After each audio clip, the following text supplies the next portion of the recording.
খুব সুন্দর প্রশ্ন আপনি করেছেন। মহিলারা খুব তো প্রথম প্রশ্ন হলো নিয়ত।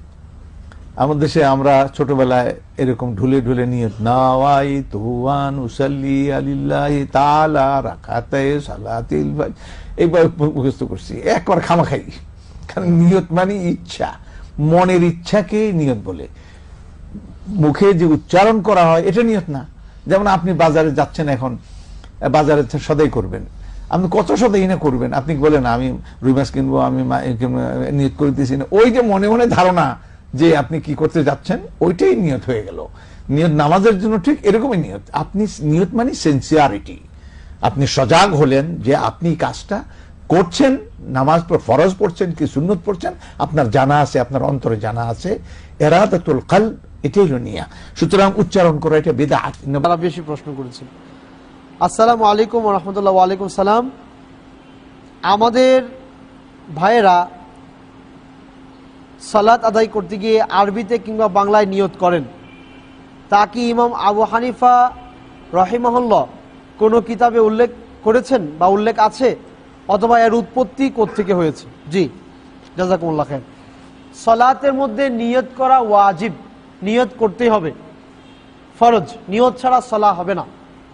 এখন নিয়তটা কি করতে হয় না নিয়ত পড়তে হয়?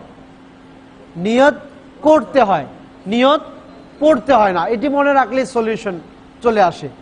নিয়তটা করতে হয়, নিয়ত পড়তে হয় না। আমাদের সমাজে নিয়ত পড়া হয়, পড়ে। এটি ইমাম আবু হানিফা কোথাও বলেন নাই। ইমাম আবু হানিফা কোনো গ্রন্থই লিখে যান নাই। ইমাম আবু হানিফার লিখিত কোনো গ্রন্থ নাই। উনি মারা যাওয়ার পরে অনেক পরে গ্রন্থ লেখা হয়েছে। আর এটার উৎপত্তি হয়েছে কায়দায়ে বগদাদি, আল কায়দা। আমরা যে ছোটবেলা কায়দা পড়েছি, কায়দা বলে। কায়দা বগদাদির লেখক, উনি এটা কায়দাতে ইনক্লুড করেছেন। এরপর এখান থেকে পাঞ্জেখানা, ওজিফা, নামাজ শিক্ষা, এই যে রাস্তাঘাটে বই বিক্রি হয়, তারাও সেখান থেকে সংকলন করেছে। এগুলোর কোনো উৎপত্তি নাই। নিয়ত আপনি মনে মনে ইন্টেনশন ক্লিয়ার থাকবে আপনি কোন ওয়াক্তের সালাত পড়ছেন। আপনি যখন ওযু করছেন তখনই তো আপনার ইন্টেনশন চলে আসলো আপনি কিসের সালাত পড়ছেন, সেটাই আপনার জন্য নিয়ত। মুখে নিয়ত পড়তে হবে না। আমরা সালাতে নিয়ত পড়ে থাকি। এখন অনেকেই বলতেছেন নিয়ত পড়া ঠিক নয়। এই ব্যাপারে বিস্তারিত জানিয়ে জীবিত করবেন, বাধিত করবেন। হ্যাঁ, সালাতে আপনারা নিয়ত পড়েন। নিয়ত শব্দের অর্থটাই বাংলাদেশে বোঝানো হয়নি। নিয়ত আবার পড়ে কেমনে? নিয়ত মানে মনের ভাব। নিয়ত বলা হয় ভাব, ইচ্ছা। ইচ্ছা কি পড়া যায় নাকি? ইচ্ছা পড়বেন কেমন? ইচ্ছা তো পড়ার জিনিস না।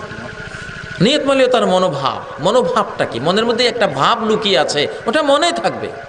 এটা এক রব্বুল আলামিন ছাড়া আর কেউ বাইরে থেকে বুঝবে না। ওয়ালাকিন ইয়ানজুরু ইলা কুলুবিকুম ওয়া নিয়াতিকুম।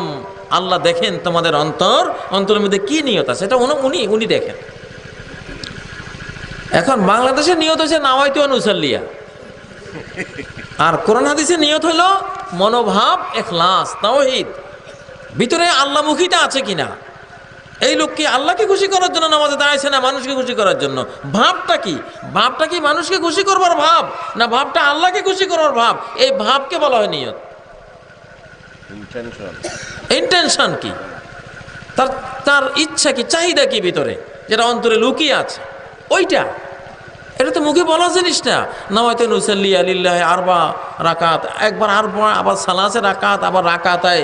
এই গোলমালে পড়ে কত লাখ, কত কোটি মুসল্লি যে তাকবীর তাহরিমা হারায়, সূরা ফাতিহা সহ হারায়। এক রাকাত কাজা পর্যন্ত হয়ে যায়, তারপরও ওই নিয়তে ঠিক হয় না।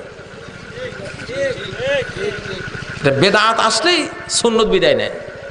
সুন্নাহ হলো তাকবীর তাহরিমা পাওয়া ইমামের সাথে। আর তাকবীরাতুল উলা খায়রুম মিনাদ দুনিয়া মা ফিহা। প্রথম তাকবীর পাওয়া, দুনিয়ার সমস্ত সম্পত্তির মালিক হওয়ার চেয়েও বড় কিছু পাওয়া। সেই পাওয়া থেকে বঞ্চিত করতেছে এই ভুয়া একটা নিয়তের গদ, যেটা বেদাত, কুসংস্কার। এটাকে নিয়ত বলা হয় না। নিয়ত বলা হয় কাকে? এটা ফেলুল কলব, অন্তরের কাজ, অন্তরের ভাব। আমি আল্লাহকে চাই না আমি দুনিয়াকে চাই, নাকি মানুষকে খুশি করতে চাই, ওই চাওয়াটা। এটা ভিতরে থাকবে, ভিতরে লুকিয়ে থাকবে, এটা মুখে আসবে না কোনোদিন।